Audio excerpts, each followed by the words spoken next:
Salut à tous.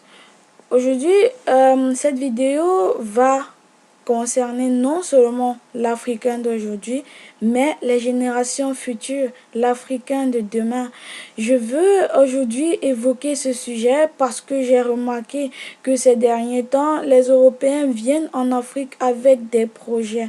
Ce sont des projets innovateurs, c'est vrai, ce sont des projets dits humanitaires, sophistes, pour sortir l'Afrique, n'est-ce pas, du sous-développement, pour sortir l'Afrique de ses problèmes. Et je pense que nous devons faire très attention lorsque un ensemble de pays occidentaux s'intéresse plus particulièrement à un problème africain.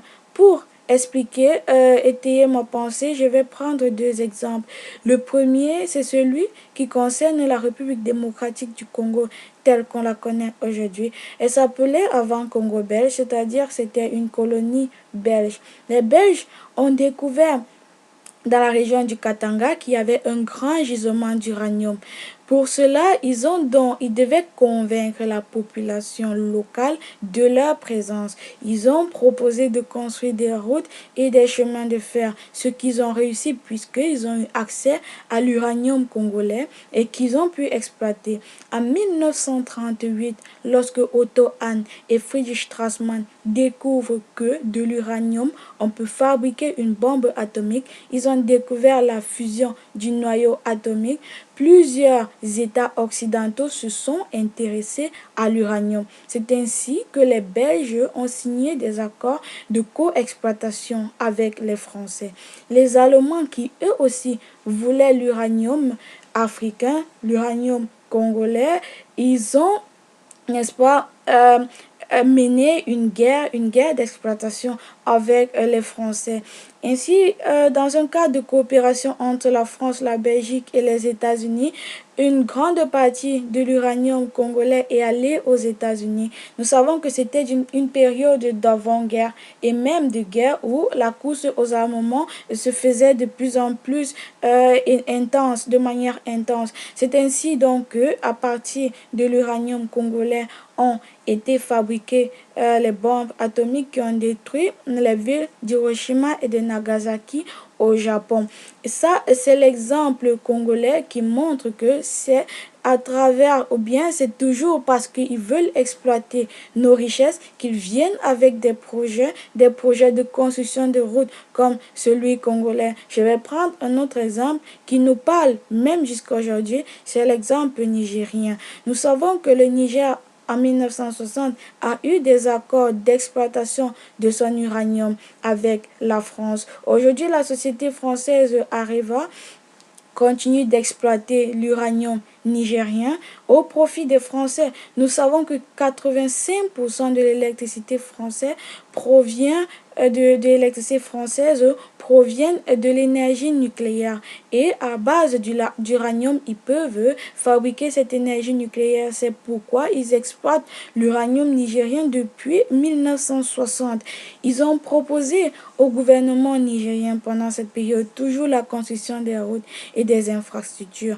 Ils sont même allés plus loin jusqu'à mettre sur pied, accorder au gouvernement nigérien la construction de deux entreprises d'exploitation d'uranium. Ces entreprises, ce sont des entreprises normalement nationales, mais derrière cela, plus de 60% du revenu de ces entreprises vont à la France et seulement 30% sont au profit du gouvernement nigérien. C'est comme ça et c'est ainsi qu'ils exploitent l'uranium nigérien jusqu'à aujourd'hui. Il y a eu le premier président nigérien qui a voulu changer les choses. Il a voulu réclamer que les Français payent des taxes sur l'exploitation, mais ce qui n'a pas été bien vu par les Français. Ce dernier est parti du pouvoir à travers un coup d'État. Le deuxième qui est venu, il a été plus rigide, il a été plus concret dans l'action, il a accordé le permis d'exploitation de l'uranium aux sociétés concurrentes qui, n'est-ce pas, n'a pas plu aux Français. Il a aussi quitté le pouvoir par le biais d'un coup d'État en 2010 et le nouveau président, celui qui est là à présent, a été plus favorable à ce que la société Areva continue à exploiter l'uranium nigérien. Il faut rappeler que les deux sociétés dites nationales pour lesquelles les Nigériens ont accordé l'exploitation de leur uranium aux Français, dans une des sociétés, le président qui est là maintenant, il travaillait dans la société Somaïr, c'est la société des mines de la localité d'Aïr. Lui, il travaillait pour cette société-là. Il a aussi fait ses études en France et il a été dit qu'il a des relations étroites et d'amitié avec l'actuel président français. Alors lui, il a été plus favorable à l'exploitation de l'uranium nigérien. Il a accordé le renouvellement du contrat qui doit aller, selon les propositions actuelles, l'information actuelle, sur 10 ans. Alors on continue comme ça avec les pactes coloniaux, les pactes d'exploitation de nos richesses et de nos matières premières. Plusieurs pays africains vivent de l'exportation de leurs richesses. Ça veut dire que eux-mêmes, ils n'exploitent pas leurs propres richesses. Nous allons continuer ainsi, et si nous continuons ainsi, nos enfants, lorsqu'ils viendront, ils ne trouveront rien. Notre terre sera vide, notre terre sera plus exploitable, et les Européens, les Occidentaux, qui auront exploité nos richesses depuis cette période-là, vont sortir leurs réserves, parce qu'ils ont des réserves qui vont de 10 ans, de 100 ans et même de plus de 200 ans, et ils vont continuer à évoluer, leur continent va continuer à évoluer pendant que nous, on aura épuisé nos richesses. Et là, vous verrez qu'il n'y aura même plus un projet humanitaire en Afrique. Ce sera fini parce que tous ces projets-là cachent toujours cette volonté d'exploiter nos richesses. Alors pensons aux générations futures. Que deviendront-ils? Que deviendront nos enfants lorsque nos terres seront vides, lorsque nos puits d'uranium, de pétrole se videront? C'est là que vous verrez qu'en Occident, il y a le pétrole, il y a l'uranium. Nous n'allons plus pouvoir nous vanter de nos terres parce qu'on aura toujours accordé le crédit aux projets européens, aux projets occidentaux de venir toujours exploiter nos richesses, exploiter nos matières premières. Pourquoi j'ai donc pris ces exemples? C'est pour parler aujourd'hui du plan d'électrification de l'Afrique qui a été lancé par la France. Ce n'est pas un plan nouveau pour les Africains, c'est un plan qu'on connaît depuis. Mais on parle de ça beaucoup aujourd'hui parce que, n'est-ce pas, les Français, ils sont d'abord très forts en communication médiatique, il faut le dire, et ils peuvent facilement convaincre. J'ai vu dernièrement, il y a eu un sommet des chefs d'État africains où M. Borloo a présenté le plan d'électrification de l'Afrique. Il a été applaudi, il a été acclamé. Il faut savoir que dernièrement, il y a de cela 2010, on a découvert des gisements de pétrole et de gaz en Afrique.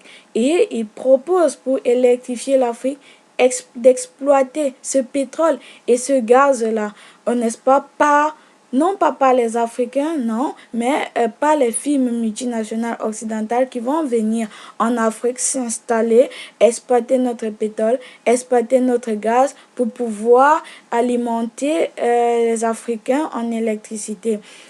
Il parle même d'un moyen d'éviter l'immigration. Il dit que si les Africains migrent beaucoup vers l'Occident, c'est parce qu'ils cherchent la lumière. Et ainsi, pour empêcher les pauvres Africains d'aller chercher la lumière, il faut qu'un plan Marshall soit réalisé en Afrique. C'est ça qu'ils appellent le plan Borloo, le plan d'électrification de l'Afrique. Moi, je veux que nous fassions attention. C'est pas le premier occidental qui vient en Afrique pour, n'est-ce pas, nous proposer ce plan d'électrification. Il y a eu le plan Power Africa lancé par les États-Unis qui a aussi été accueilli malgré quelques difficultés par les gouvernants africains.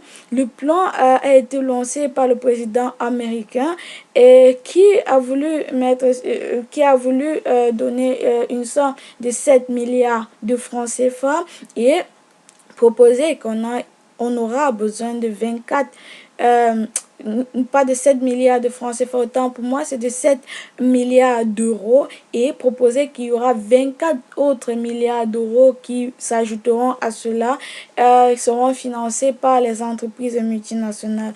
Pour le président américain, il fallait que ce soit les firmes américaines qui s'installent, n'est-ce pas, dans des régions visées en Afrique, surtout la région du Nigeria, où on connaît aujourd'hui qu'on a découvert encore des gisements de pétrole. Il voulait donc que les entreprises, les firmes américaines s'installent là-bas pour pouvoir exploiter le pétrole et le gaz nigérien, soi-disant voulant nous mettre de l'électricité. Nous avons donc eu ce plan-là, le premier. Le deuxième, c'est le plan Borloo qu'on connaît aujourd'hui. Il faut dire qu'il y a aussi les Anglais qui se sont intéressés à cela, donc faisons attention. Ils s'intéressent donc à l'électrification de l'Afrique. Ils veulent aider, soi-disant, les Africains à sortir du noir. Ils veulent que la petite fille qui accouche dans le noir puisse accoucher dans la lumière. Les paroles sont belles, c'est vrai, mais il faut qu'on fasse attention. Le but visé, le but premier, c'est pas ces paroles-là. C'est exploiter le gaz et le pétrole qu'on a découvert dernièrement en Afrique. Faisons attention. Quand ces richesses-là vont s'épuiser, nous n'aurons plus rien et vous verrez qu'il n'y aura plus aucun plan européen en Afrique. Aucun plan humanitaire en Afrique. Faisons attention. Pensons aux générations futures. Pensons à eux. Ce plan d'électrification de l'Afrique a été lancé par les Africains aussi.